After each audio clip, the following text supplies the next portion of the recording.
cuando sentí que me querían mandar a la hoguera como a Diana Salazar por hablar de un tema que nadie me entendía y que me doy cuenta que ni yo tampoco supe expresar. Si eres divulgador, divulgadora, educador, o ya tienes un proyecto en YouTube y no entiendes muy bien cómo comunicarlo, quédate porque Diana Salazar me va a ayudar a explicarte qué me pasó, cómo me sentí y creo que podrías estarte sintiendo igual tú. Yo soy Raquel, soy Ratona de TV. Este es un espacio para la reflexión audiovisual y estás en el experimento de las formas, que es un laboratorio donde estoy probando, estoy utilizando formatos audiovisuales que no se asocian precisamente con la impartición de conocimiento, no son clases, pero estoy usando lifestyle, digamos, muchos de estos formatos para transmitirte ideas a partir de algo un poquito más personal. Y ahí te va mi triste historia que voy a separar en cachitos para que yo no me pierda y no haga yo esto muy largo. Los ojos amarillos. Yo no sé si tú has visto la telenovela de El extraño retorno de Diana Salazar, que es una de estas telenovelas que se hicieron en México, que fue como muy revolucionaria. La volvieron a transmitir hace poco y creo que no causó tanta emoción. Incluso grabaron el remake y creo que tampoco generó mucha emoción, que digamos. Pero la historia era una historia protagonizada por Lucía Méndez y entonces contaba, era como muy particular para la época, eso sí es cierto, porque hablaba de un tema muy extraño, pero también la narrativa era diferente. O sea, hoy estamos bien acostumbrados a ver series o telenovelas o muchas cosas donde nos llevan como del pasado al presente y luego brincan y pues nos vamos dando cuenta porque le cambian algunos colores o filtros. Eso hacerlo en los años 80 era rarísimo. Y con Diana Salazar sí pasaba. Y entonces, bueno, ¿cuál era la situación? Diana Salazar era una mujer común y corriente, ella vivía su vida, pero pues de repente se dio cuenta que tenía sueños que eran muy vívidos, que ella sentía muchas cosas cuando tenía estos sueños. Iba a terapia, cosa rarísima para un personaje femenino de los años 80, casi 90. Y se dio cuenta que eso que estaba soñando, pues no lo estaba soñando, estaba recordando algo que vivió muchas vidas atrás. Y esas vidas atrás nos llevan a la historia paralela que se cuenta, que es la de ella viviendo en los tiempos de la Inquisición en México. Bueno, todo el asunto que gira en torno a los dos personajes, como que a la Diana del pasado y a la Diana del presente, es que las unía esto que ella veía en sus sueños, que era, pues, que tenía poderes, que se le ponían los ojos amarillos y que los ojos amarillos le aparecían. Toda la novela iba descubriendo qué le detonaba todo esto, que le hacía, pues que pasaban cosas extrañas cuando de repente ella entraba en trance. Aquí quiero terminar como el recuento de la telenovela para poderte expresar qué me pasó a mí. Yo llevo muchos, muchos, muchos años aquí en YouTube tratando de generar contenido acorde a mis intereses. Yo tengo un interés muy claro que son las telenovelas y me interesa mucho no solo utilizarlas como chisme, sino como forma de entender nuestra producción cultural, para forma de entendernos. Hay un montón de explicaciones que se pueden dar, que no solamente es criticar si son buenas o malas o las representaciones. Eso es algo muy útil, pero no es lo único.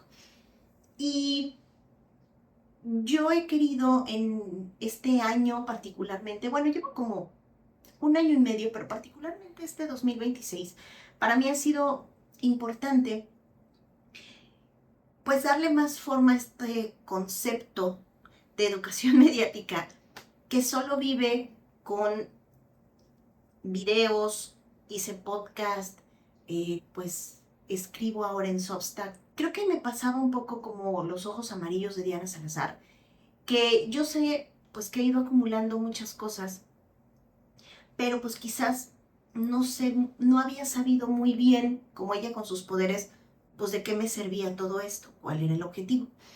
Y este año, que ya tengo muy clara la meta a la que quiero llegar y que quiero hacer que esto trascienda y que lo pueda yo llevar a más personas, pero en presencial, ofrecer talleres, llevar con conferencias.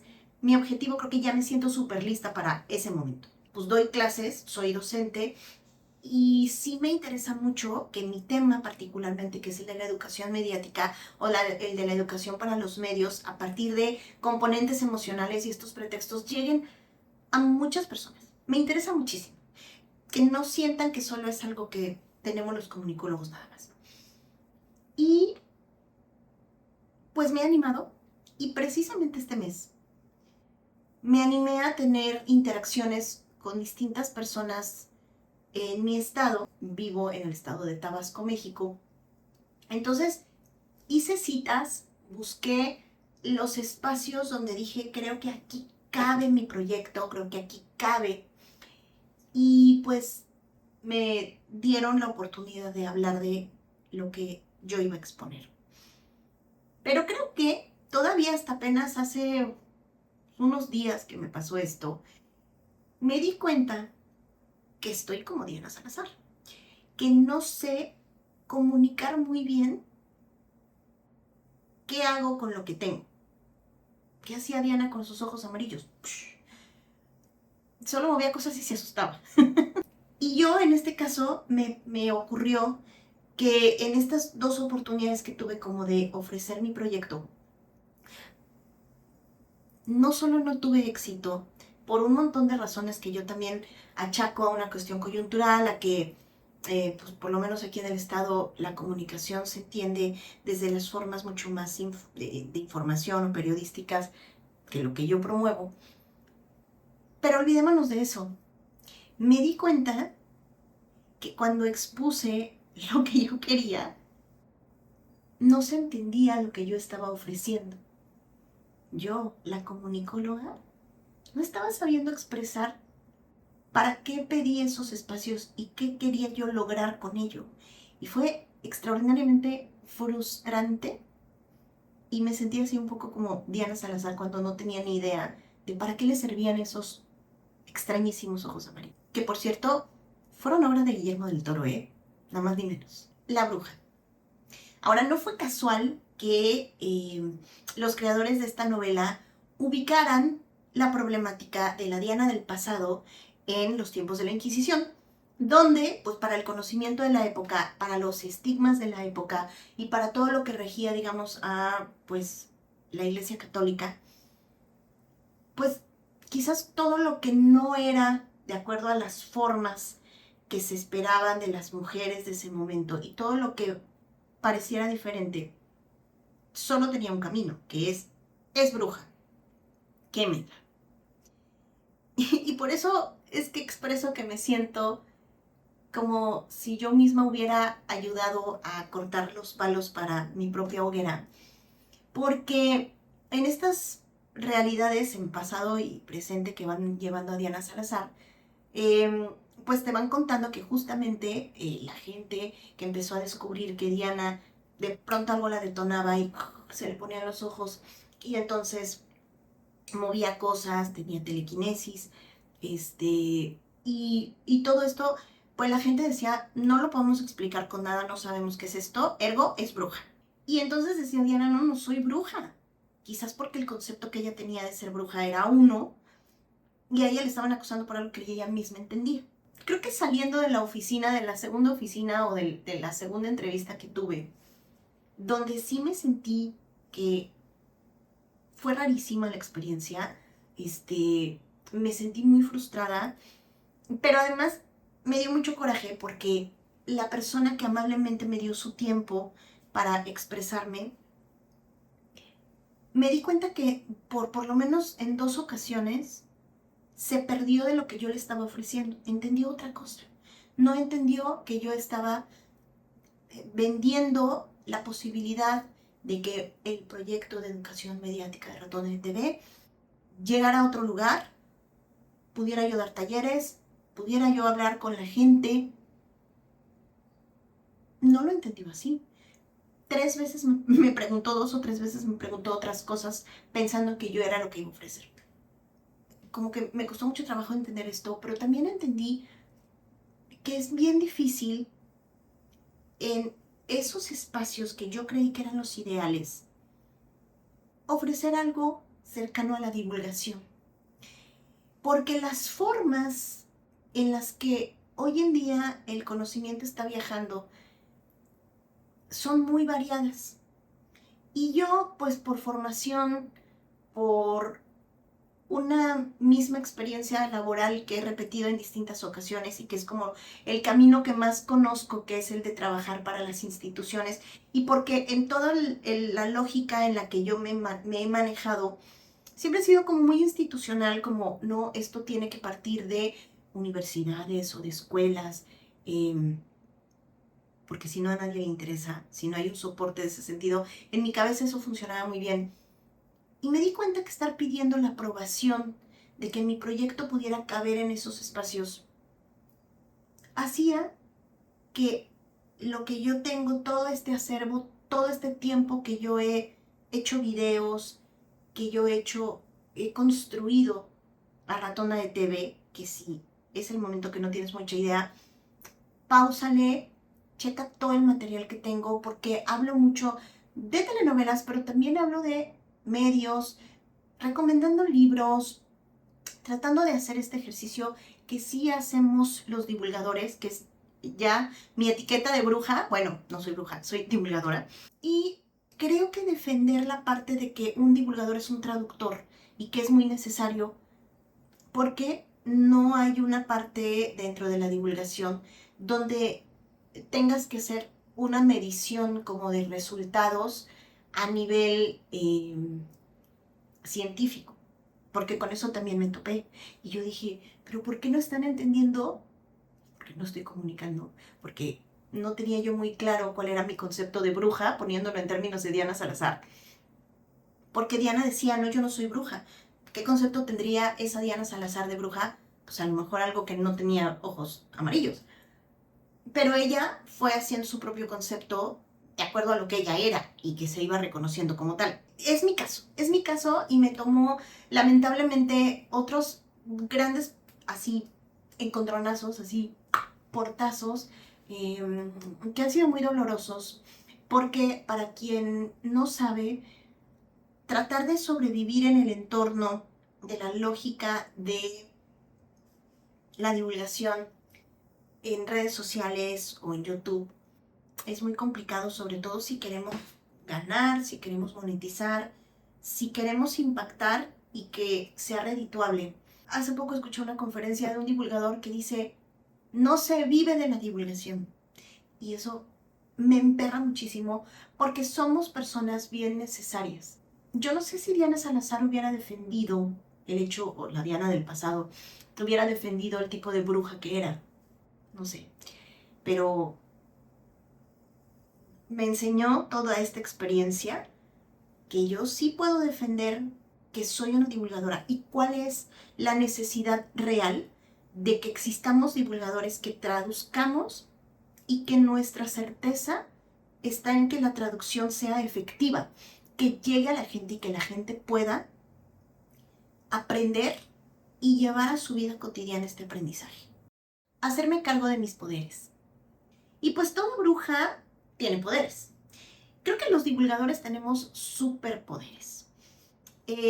No es nada fácil, sobre todo, y te lo pongo en este tema de que si tú eres docente, si tú trabajas con todo tipo de estudiantes, a mí me toca trabajar con estudiantes de licenciaturas. Y, y yo sigo pensando que es súper complejo. Pero lo que sí sé es que hay poderes que tenemos, que es justamente cómo mantenemos la atención de la gente, que eso es una, cómo hacemos los mensajes atractivos. Y aquí estoy leyendo y terminando de leer un texto de Joan Ferrés, que es hablar de la educación inmersa en la industria del deseo, que es cómo hacemos que la gente quiera conocer, que quiera acercarse a estos conocimientos, que se sienta feliz y orgulloso como si acabara de comprar algo en la TikTok Shop, que uno termine y hasta segregas, ya sabes, adrenalina. ¿Cómo le hace? Y entonces plantea algo bien interesante, cómo juntas las lógicas del marketing con la educación. ¿Por qué? Porque el marketing acierta en ofrecer cosas que no necesitamos, pero que la gente termine feliz de comprar y después se arrepiente y dice, ¿para qué compré esta basura? El conocimiento pasa por procesos diferentes. A mí esta experiencia, este exponerme, este tocar puertas y decir, oigan, mi proyecto vale, no lo voy a dejar de hacer, ojo, pero toda la experiencia me sirvió para poder entender quién soy, etiquetarme, digamos, si se valen las etiquetas, pero ponerme un nombre o un concepto donde cupiera yo muy bien y donde yo supiera para qué vale todo lo que he hecho, todo el trabajo que he hecho previo, y qué valor necesita que yo misma le dé. Hablando de ello, como si estuviera hablando justamente del superpoder que tengo de traducir, de bajar ideas, de hacerlo en la medida de mis posibilidades atractivo, o por lo menos que quede el antecedente que lo he intentado. ¿Para qué? O sea, ¿para qué usar mis superpoderes? Y eso es algo que sí he tenido que aprender durante todo este año y que me gusta compartírtelo así, por si en algún momento tú has querido hacer esto, te insisto, si tú ya tienes un proyecto, si tú ya tienes un acervo, ¿qué hacer con ello? Creo que vale la pena también asumirnos que esta es otra historia, que es sí ser docente, que es sí comunicar pues cosas que pueden ayudar a la gente, pero también saber cómo. Y parte del experimento de las formas es como ese tipo de conocimientos. ¿Por qué aquí hay que hacer el empaquetado bien chulo, bien atractivo?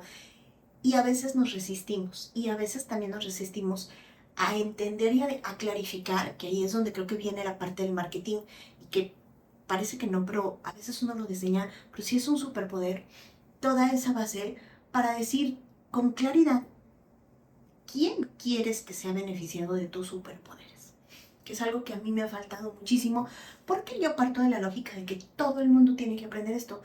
Pues no, mi ciela, quizás todo el mundo tiene, pero no todo el mundo quiere. Gran diferencia. Y me quedo con la idea de que creo que entendí mal a Diana Salazar, o que por lo menos para esta relectura que estoy haciendo para hablar en este story time, creo que quizás no solamente se trataba de la historia de una bruja en pasado y en presente, sino de una persona que estaba tratando de entender quién era, con todo lo que venía con ella. Su historia, su legado, su pasado, lo que fue y lo que es. Y creo que yo estoy en las mismas. Tratar de entender quién es Raquel, divulgadora, qué es Ratona de TV como proyecto, para qué me ha servido todo lo que he hecho y cómo a partir de esa conciencia y de ese valor que yo sola necesito darle, que no solamente ha sido un hobby o lo fue, hoy ya no lo es y no pretendo que siga siendo, porque mi interés no solamente es no quedarme con todo el conocimiento, sino llevarlo a la gente que lo necesite. Y si en eso puedo monetizar, ayudo y me ayuda. Win-win. Sí me encanta la idea de que, este experimento de las formas que estoy haciendo le sea útil a gente que está allá afuera en las mismas circunstancias que yo, que no cabe en las lógicas institucionales, así como Diana no cabía en las lógicas eclesiásticas. Yo no quepo en las lógicas institucionales, no me gustan, por formación y quizás por única salida iba yo buscándolas y me dijeron que aquí no. Entonces, ¿qué más decido? ¿Qué vida va a tener esto? Pues ya lo descubriremos juntos. Mientras tanto, te comparto, te dejo por aquí los experimentos de las formas que he estado haciendo. Quedan todavía algunos más. Así que, pues síguelos y cuéntame si te has sentido a punto de ir a la hoguera, igual que Diana o que yo.